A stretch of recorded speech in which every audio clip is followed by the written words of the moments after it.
darling, and mix me a martini. There's ice on the sideboard. Ah, it's been a wonderful evening. I wish it could go on forever. Goodbye, darling.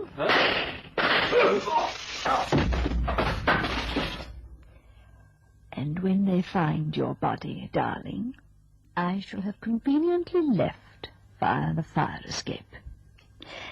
Now, just to quickly make sure you have no identification on you. Just as well I looked. Police identification card. Assignments unlimited. Address 33 Half Moon Street.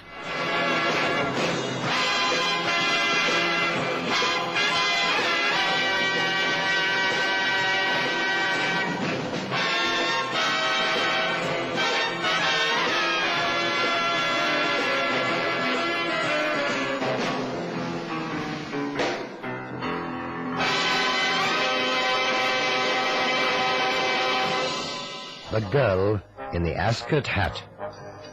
We haven't seen him for 2 days.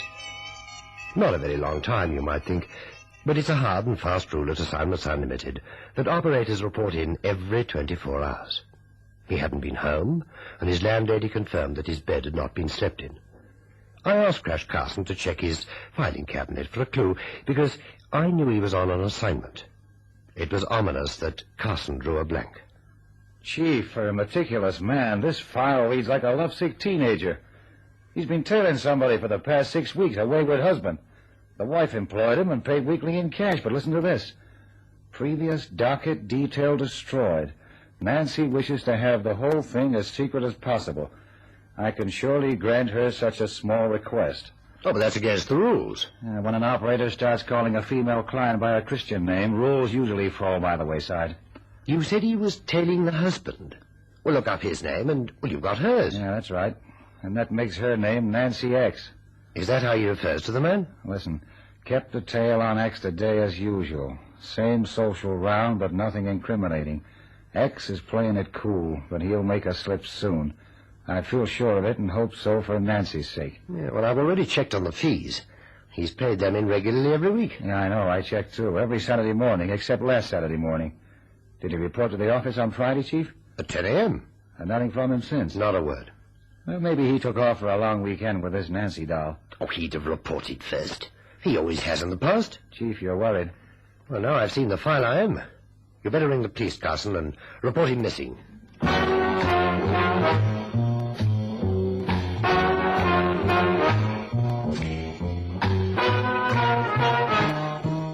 I did like the chief said, and having done it, I just sat back and waited.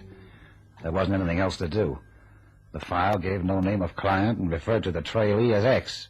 No lead, no clue, nothing. It was the X that had me guessing, and I'm a dud at crossword puzzles. But it didn't take the cops long. They rang back in under an hour. Carson, Assignments Unlimited. Mr. Carson, we've found your missing employee. Oh, you have? That's dandy. I must ask you to come straight over and identify him. You mean you got him with you? Yes, sir. Okay, I'll be right over. Where are you speaking from? The city mortuary.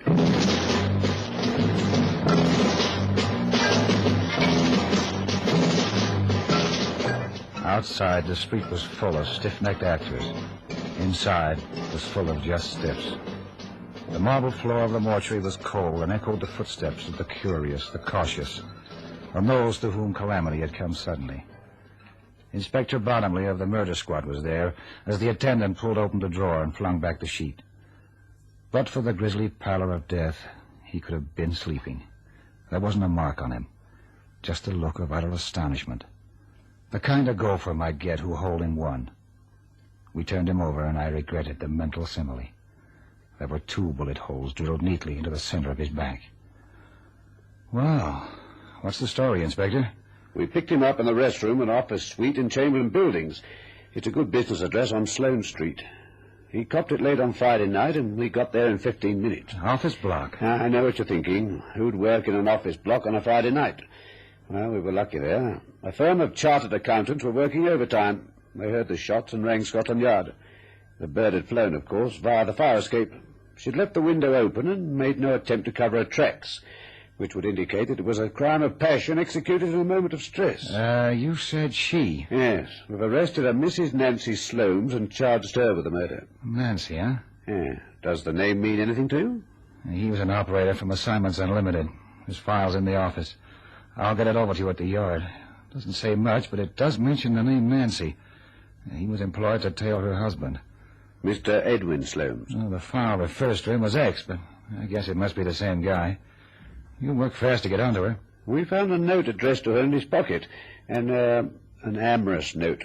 The suite of offices is rented by her husband. It was pretty cut and dried, Mr. Carson. Say, it's just occurred to me, when you searched his pockets, didn't you find his identity docket? All operators from our outfit carry police identity cards. There was nothing on him except this note. Nothing to tell who he is, or was. He was listed unknown until you rang. Oh, he must have been goofy about this dame to forget his identity docket. What does Nancy Sloane have to say? Denies all knowledge of it, of course. But both the caretaker and the accountant remember seeing a woman answering to her description entering the building every Friday night for the past 6 weeks. Now, that checks. His file states that he reported to her weekly on Friday nights. Queer twist, isn't it? The investigator in the matrimonial case falling in love with the client. It must have been bad enough for Edwin Sloane to discover that his wife had been having him watched, and then to be told his wife was having a torrid love affair with the very man who was watching him. I know this operator very well. If he was having an affair, it wouldn't be torrid. I'll show you the love note. Oh, yeah, the love note. I suppose there's no chance for error, like the wife covering up for the outraged husband? No, none at all, I'm afraid. Yeah. Only he and this woman entered the office block on Friday night, and the husband, anyway, was at a party with friends until 3 on Saturday morning. I just asked. And Mrs. Sloane was a smart dresser, by the way. Had a penchant for those big floppy hats. Ascot hats, I believe they're called. They were described by the witnesses, together with other garments she wore on various Friday nights, and we found the exact clothing in her wardrobe. Like you said, it's open and shut. There'll be an identity parade tomorrow. If you'd care to come along, you'll be more than welcome. Thanks, I'd like to. Just show your card to the constable on duty. You'll see Mrs. Sloane's then. We'll dress her in her own clothes, those she wore on Friday, and ask the accountant and the caretaker to say if it's the same woman they saw. Where is she now? Holloway. I'd like to visit her in the prison today. Yeah, I can arrange it, provided you haven't any silly notions of revenge. No, I'll leave the revenge to the judge. Very well. Call by my office after lunch, and I'll have a 274 made out to admit you. Sorry about your friend. Not half as sorry as he is.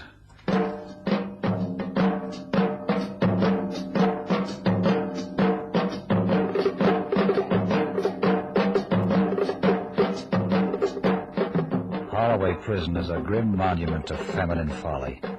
I'd been there before years ago, when the inmates shuffled aimlessly to and fro in the coarse-cloth uniform that was meant to exact penitence.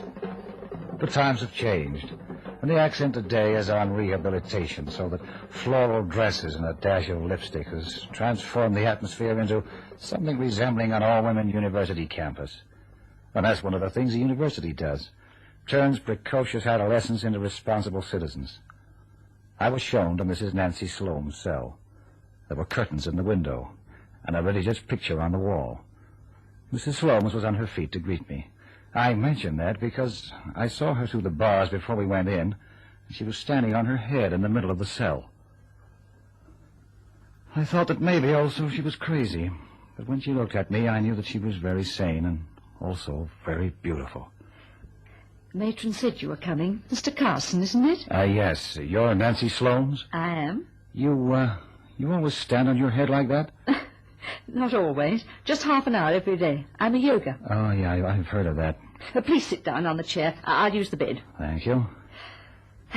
Matron said you're a friend of that unfortunate man. Well, that's right, and now that I've seen you, I realize just how unfortunate he was. I didn't know him. I've never met him. But then, like the police, you'll have difficulty believing that. To be blunt, I don't believe it. Then that's your misfortune, Mr. Carson. For a woman who will shortly have a date with justice, you seem to be awful cheerful. I have an Englishwoman's complete faith in British justice. I didn't kill him. And in the fullness of time, the police will know that I didn't kill him. You'd better try another exercise. That yoga's gone to your head. Why did you come, Mr. Carson? To see you. Just morbid curiosity? He kept a file. It mentioned your name, Nancy. It doesn't need a marriage counselor to prove that he had no intention of letting you go back to your husband. He was in love with you, And if he couldn't get grounds on your husband, it's an even bet he'd have given your husband grounds to divorce you. Well, that would have made Edwin very happy. For the past 2 years, he's done everything a man can to make me divorce him, even to the point of lodging evidence of his infidelity with my own lawyer. Why didn't you divorce him? Oh, I don't know. Pride, I suppose. That and the fact that the other woman is my own cousin. It's sordid to have a relation steal your husband. I get it. Just as he'd go to any lengths to get a divorce, you go to any lengths to stop him. That's Inspector Bottomley's line of reasoning. He says that I'm supposed to have engaged your friend to keep a watch on my husband, presumably to gather evidence for a divorce. Well, that's what the file says. Am I supposed to have known your friend before I decided to engage his services? Bottomley says not, and that would figure. I knew this operator pretty well, and if he'd known you 6 weeks and more ago, I'd have known about it, too. You wouldn't be an easy person to forget, Mrs. Sloane. Thank you.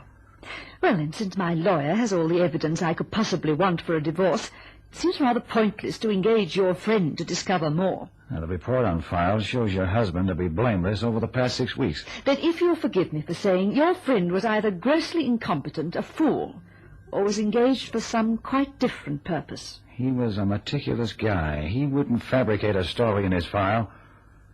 What did you say the name of your lawyers was? I didn't, but they're Castlemere and Brown at Lincoln's Inn. Mr. Castlemere himself handles all my affairs. Why do you ask? Would you mind if I did a little investigating of my own? I'd welcome it. But I ask again, why? There's something screwy about this case. You're just too beautiful. Maybe that's it. Given the slightest encouragement, any man would fall in love with you. That much I can understand. But I just don't see you shooting anyone in the back. It's very flattering. But you must remember, to the male spider, the female is also beautiful. What's a spider got to do with it?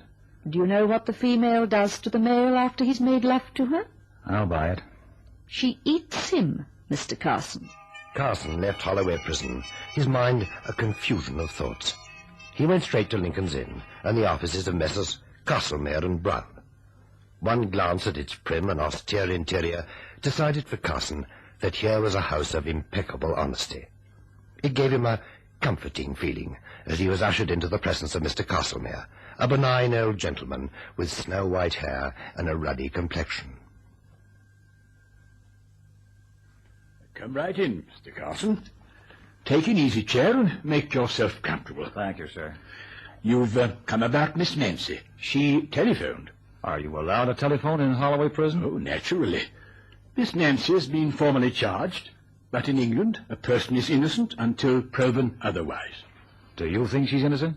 Well, that goes without saying, doesn't it? I'm her defending counsel, and I would never take on the task if I believed her guilty. Not even when her family have been clients of yours for years?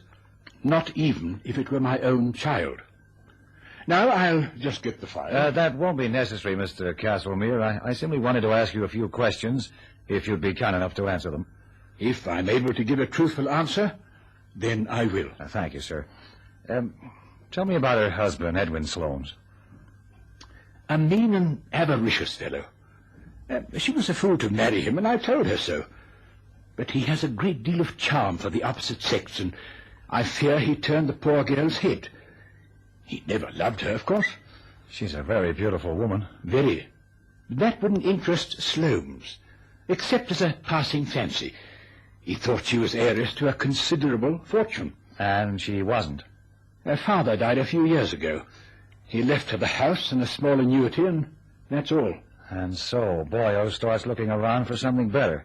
Financially better, yes. He's latched onto a Miss Nancy's cousin, an empty-headed, good-time society girl with a fat bank balance deposited by her indulgent father. I think you don't like her very much. I like the way her father made the money even less. However, to continue, Sloane's has left in his office all the evidence required for a quick divorce. He flaunts his women in front of his wife, but unfortunately for him, Miss Nancy has a virtue that isn't in Sloane's vocabulary. Character. She's flatly refused to give him a divorce. There again, I don't agree with her. She'd be well rid of him, but sometimes there's no fathoming of the female mind. Has it occurred to you, Mr. Castlemere, that the tables are now turned? Sloane's has all the evidence he needs to divorce her. Naturally. It's occurred to Sloane's, too. I have a letter here from his attorney, setting out the details of his proposed action. Already? But this business only happened on Friday. Sloane's is an impetuous man, Mr. Carson, quite without feeling for anyone except himself. Now, what else would you like to know? That's all, I guess. May I indulge in the small liberty of asking if you think she's guilty? Sure you can. I don't think she's guilty. In fact, I'm certain that she's innocent.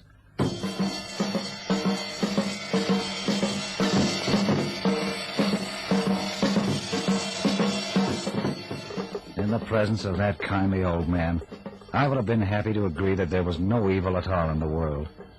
But on the pavement as I walked home, the old doubts about Nancy Sloane came creeping back, like that female spider webbing her way hungrily towards her mate.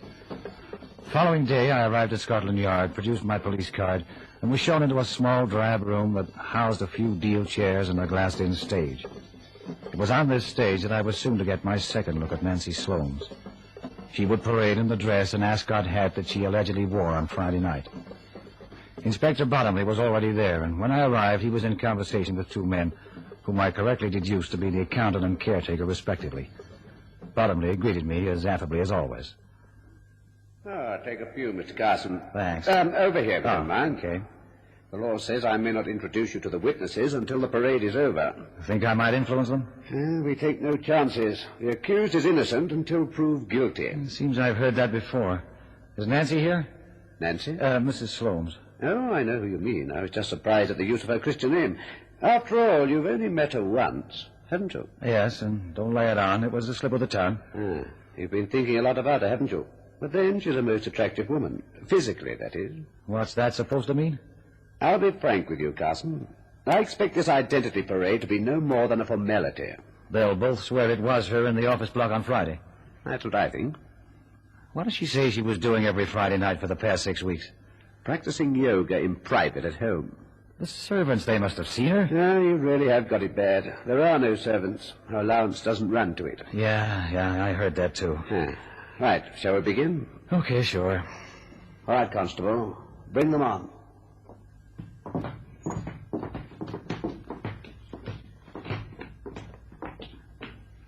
Thank you. Well, gentlemen, which is the woman you saw on Friday night? Second from the right. The second one, no doubt about it. Sorry, Carson.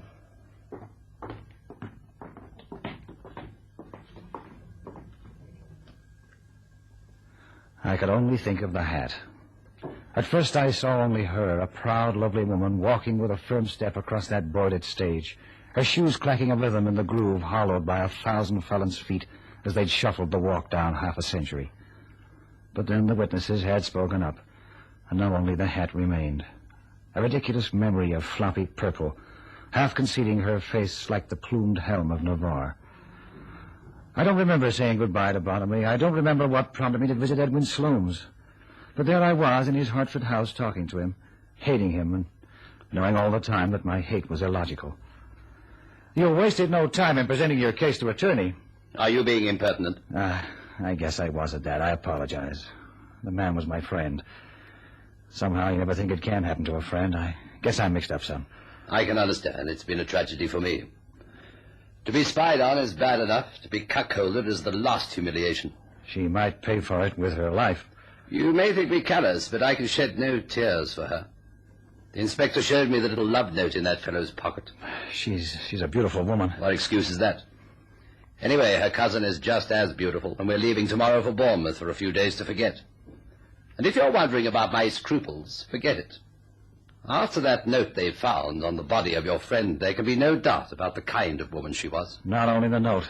I handed over his work file to the police. There's a wealth of detail in that. They sure whipped it up every Friday night for the past 6 weeks. That's a lie. But you know it's the truth. Nothing went on between them in my offices, and if you say otherwise, you're a liar. All right, take it easy, Sloanes. What does the venue matter? Nothing happened in my offices on those Friday nights, I tell you. Now, please get out of my house and don't ever come here again. He glowered at me like a man demented, his face mottled with boiling anger. He accepted an unfaithful wife, but not on his office premises.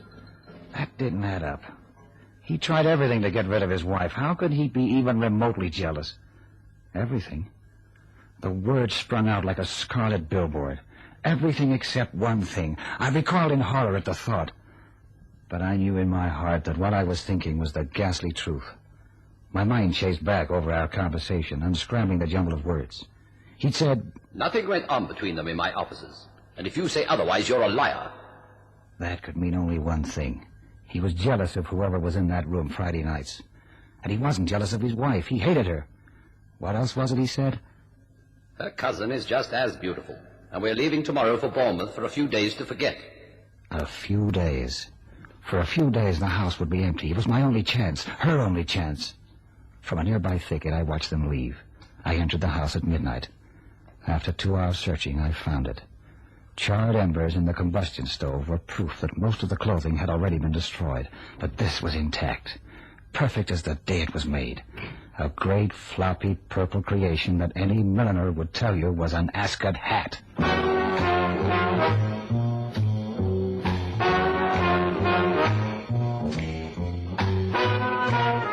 Sloane's had all his wife's town clothes duplicated and all of her hats. He used a different dressmaker and milliner, both of whom were able to testify at his trial. Nancy Sloane's cousin was very much like her in exactly the same build. It was she who engaged the operator from Assignments Unlimited, using the name Nancy Sloane's. It was she who attended those Friday night meetings at the offices, dressed in the same clothes and the same big, floppy hats that her cousin Nancy wore. Both knew that the caretaker had never met the real Mrs. Sloane's, and that on an identity parade he would swear that it was the real Mrs. Sloane's he'd seen. The Ascot hat that half concealed her face clinched it. And it very nearly worked, too, except that the man she engaged really fell in love with her. It must have been interesting watching him, knowing that she was eventually going to kill him, just like the female spider.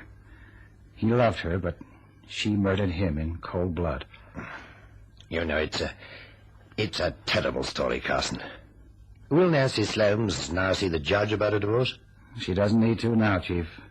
Justice will do it for free.